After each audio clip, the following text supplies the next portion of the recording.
بسم الله والصلاة والسلام على رسول الله سيدنا محمد وعلى آله وأصحابه أجمعين. رب اشرح لي صدري ويسر لي أمري واحلل عقدة من لساني يفقهوا قولي.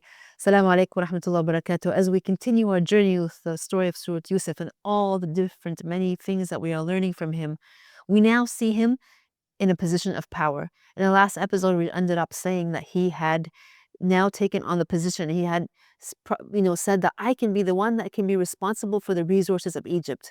We want to make sure that we save the resources, that we use them wisely for those 7 years in which we will have abundance, so that when the 7 years come along, that which we will have drought and we will have a lack of resources, that we have storage and that our people will not go hungry.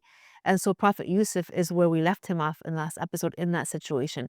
7 years have passed in which he has been doing his job very well. He has been giving out the resources to the people of Egypt, enough that they will survive on, enough that they will not go hungry.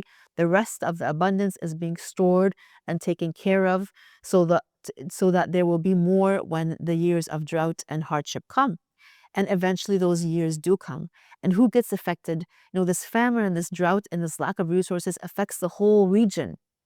His brothers and his father, his family back in the lands of Palestine are also affected by the lack of resources in that part of the world. And so they are going to look for food. They're going to look for what's going to help them survive as a strong tribe of Sayyidina Yaqub and his sons and all their families and his grandchildren and everything. And so they hear that there is in Egypt a king who has a man who is his financial administrator, the one responsible for the resources, who has done a very good job. And Egypt has an abundance, and we can go there and try to trade some of what we have or try to get some food for our family. And so the brothers of Yusuf end up in Egypt. And subhanAllah, like the story and how it comes full circle. The ones who thought themselves stronger and more important and more impressive than Yusuf way back when he was a child, now are in a position of weakness, right? And the one that they thought was, who is he that our father is giving him so much attention? Now he's in a position of leadership and power, right? And prestige. They don't know him. They don't recognize him. But Yusuf recognizes his brothers when they come to Egypt. Why, we wonder? Because, when they threw him in the well, he was a very young man. Remember, we said he was maybe 12 or 14 years old. Now he's in his 30s, right? And so when people grow from their teenage years to their 30s, mid-30s, the way they look changes. But his brothers, when they threw him in the well, were already, young men or men in their early middle ages. And so you don't change how you look that much in that phase of your life. So they look similar, but he looks very different. He's grown into a man, and no longer is he a young Bedouin boy, with his father. He's the way he sits, the way he carries himself, the clothes that he is wearing, because he's in the court of the king, a part of the king's, the people that work for the king. He looks very different to them, so they don't recognize him, but he recognizes them. And so they come with what they have, the minimal of what they have, and they're trying to trade it, and they're trying to take more abundance of food back to their family. And when Yusuf recognizes them, he gives them what they trade. He gives them food and gives them resources. But he also tells the people that work for him, return for them what they traded. Give them back their stuff, so that when they go home, they realize, how generous I am. Because he asks his brothers, next time you come, don't come alone. Make sure you bring all your brothers. Basically, Yusuf wants them to come back next time with his brother Benjamin. And so he makes sure to return to them their belongings and to give them extra resources, so that when they go home, they realize that, if they want this man who works in Egypt, the one who's responsible for the resources of Egypt, to give them more, to take care of their family, they need to bring their little brother back. And that's exactly what happens. They go home, they realize that they have everything that they need, and even what they took has been returned to them. Time passes, months pass, and the food that they had gone from Egypt finishes, and now they need more. But now they say, they tell their father, we can't go back ourselves. We have to take back our little brother. We have to take Benjamin with us. And the father remembers. The father has never forgotten. his son Yusuf. He remembers his son Yusuf, and he says to them, when you take your little brother with you, protect him. He tells them, is something going to happen to him, just like what happened to Yusuf? And they promise him, no, we'll take care of him. Nothing is going to happen to Benjamin. We'll come back with him, inshallah. And they're trying to make their father feel comfortable with sending Benjamin with them to Egypt to get some more food and some more resources. And so their father says to them, he gives them a little bit of piece of advice on their way back to Egypt. He says to them, oh, my sons, do not enter from one, there's 11 of his 10 sons and then Benjamin. They're a large, strong tribe, right? Coming and entering Egypt together. He says to them, ادخلوا من أبواب متفرقة.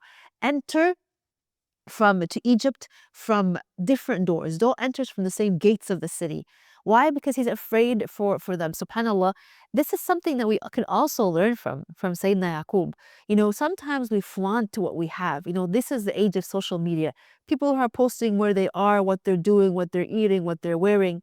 Why, subhanAllah? Why do we need, there's some things that you have to, yes, be thankful for Allah's ni'mah, be thankful for what Allah has, but also be careful and not be showing off and be understanding of what others might be feeling who might not have what you have, right? Who might not have the support system or the finances that you have. This is something that we can actually, even this advice of Yaqub can be applied to our modern days now. We do not have to have that sense of showing everything, but being, comparing it to our social media culture today and being aware of what we share and what we propagate on social media. And so the brothers go back with Benjamin, and again they want more food from Yusuf and from the people of Egypt. Again, they still don't know that he's Yusuf.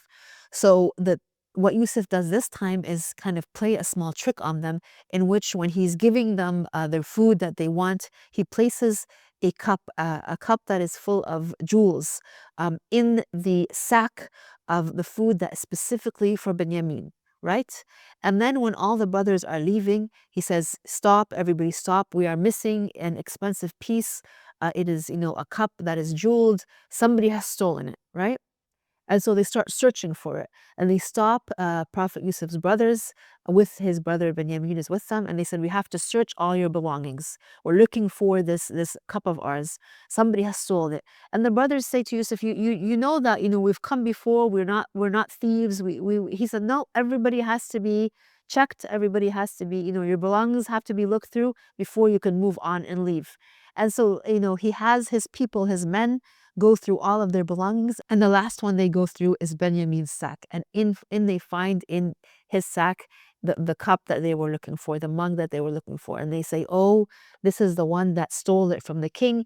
And you know what his brothers say? Again, his brothers still don't know that this is Yusuf, but they remember Yusuf, and they still have those feelings of enmity and hatred, subhanAllah, in their heart after so many years of Yusuf being away from them, and say, فَقَدْ سَرَكَ أَخٌ لَهُ مِنْ قَبْلِ. You know what? This brother of ours, Benjamin, he had a brother before who was also a thief. SubhanAllah, Yusuf had never been a thief. He had never harmed them, but maybe he had stolen their father's heart. Allahu A'lam. But you know what?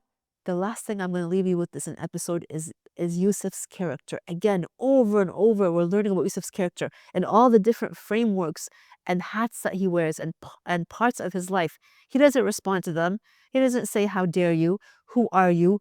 Look who I am now. He stays very quiet. No response. It's not the time now for him to reveal himself yet. And so he maintains his dignity. He maintains his poise. He maintains his character of excellence and ihsan. And subhanAllah, even his brothers, like his cellmates in the prison said to him, his brothers say the same thing to him. They say to him, Inna naraka min al-muhsin. Verily, we see you from the one who have ihsan. Treat us kindly. Let us go back. Let us take our brother. We know that Yusuf does not allow Benjamin to go back with them because he has a greater plan. And we will talk about that plan, inshallah, in our upcoming episode. Wassalamu alaikum wa rahmatullahi wa barakatuh.